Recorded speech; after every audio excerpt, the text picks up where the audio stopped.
बघा बाळांनो, आपल्याला फळ्यावर एक मोठा चौकोन आहे की नाही?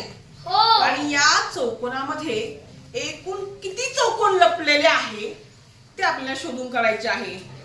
आता अशा प्रकारच्या आकृत्या स्पर्धा परीक्षेमध्ये येत असतात, म्हणजे नवोदय असो, स्कॉलरशिप असो किंवा इतर स्पर्धा परीक्षा असो. आता आपल्याला असं म्हणून जमणार आहे का रे 1 2 3 4 5 असं अंदाजे मोजून जमणार आहे का? नाही. तर आपल्याला जेव्हा अशी आकृती येते आणि सांगितलं जातं की किती चौकोन आहे ते शोधा, तेव्हा असं एका ट्रिकनं सोडवायचं असतं. कसं? ट्रिकनं. मग कशी ट्रिक आहे ते बघा.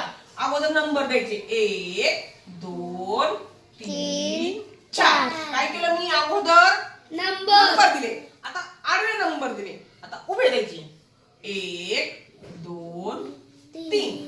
आता नंबर दिल्यावर पुढची क्रिया काय करायची?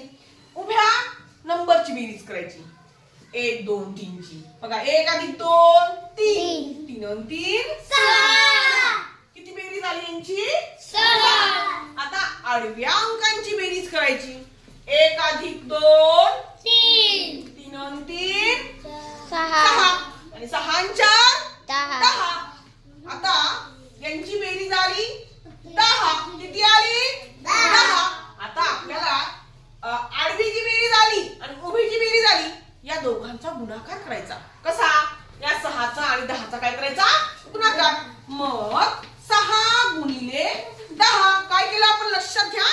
उभ्या अंकांच्या बेरीजचा आणि आडव्या अंकांच्या बेरीजचा गुणाकार करायचा आहे. कसा? 6 गुणिले 10.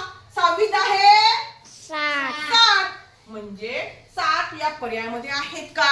पर्याय क्रमांक 1. म्हणजे या मोठ्या चौकोनामध्ये एकूण 60 चौकोन लपलेले आहेत. परीक्षेमध्ये असे अंदाजे न मोजता या ट्रिकद्वारे असे चौकोन मोजून काढायचे, शोधून काढायचे. समजलं बाळा?